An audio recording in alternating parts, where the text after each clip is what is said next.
Nagluto pala ako ng manok na tinula. So ayan, may sahog yan ng kamatis, sibuyas, bawang, pamintang durog, luya, magic sarap at saka nor na cubes.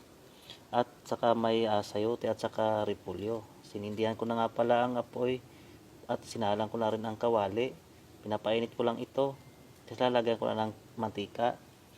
Tamang mantika lang para sa paggisa ng mga bawang. So ayan po. Chinik ko na po kung mainit na po siya.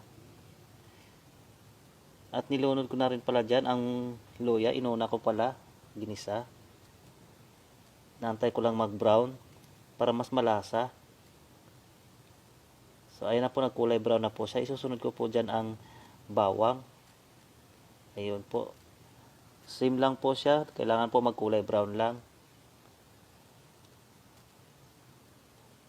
Nagkulay brown na nga siya dyan, sinit aside ko sa gilid.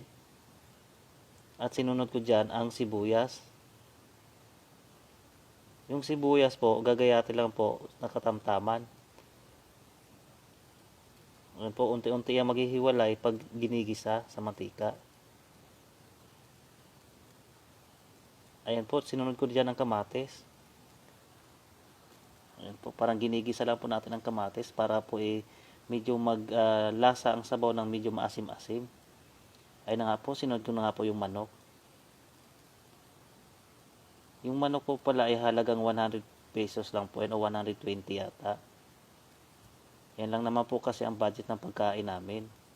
Hanggang bukas na rin po yung ulam na yan. Kaya niluto namin ngayon, iinitin na lang po bukas.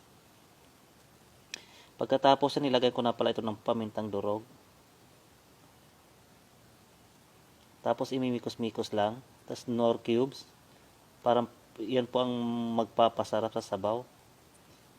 Kahit isang nor cubes lang. Tapos lalagyan mo na siya ng asin. Nalimutan ko pala guys, bumili ng dyan. Patis. Kaya asin na lang po nilagay ko. Tapos nilagay ko na rin siya ng 2 basong tubig at kalahati.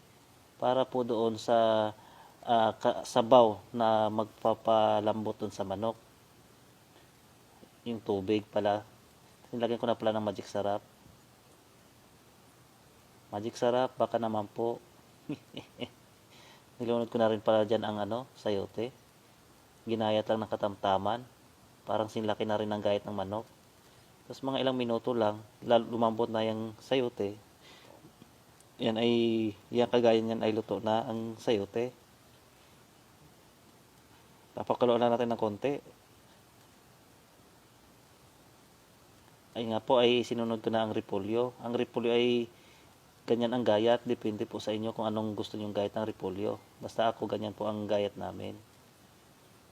Yan. So, hindi na natin kailangan siya lutuin yung gulay. Kasi mas masarap na medyo crunchy ang gulay. Hindi siya yung nalutak. So, papakuluan lang natin yan ng bahagya.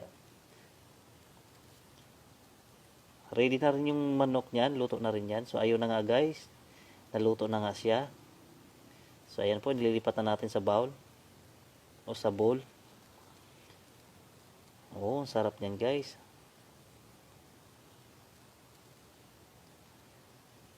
Ayan, so hindi lata yung gulay.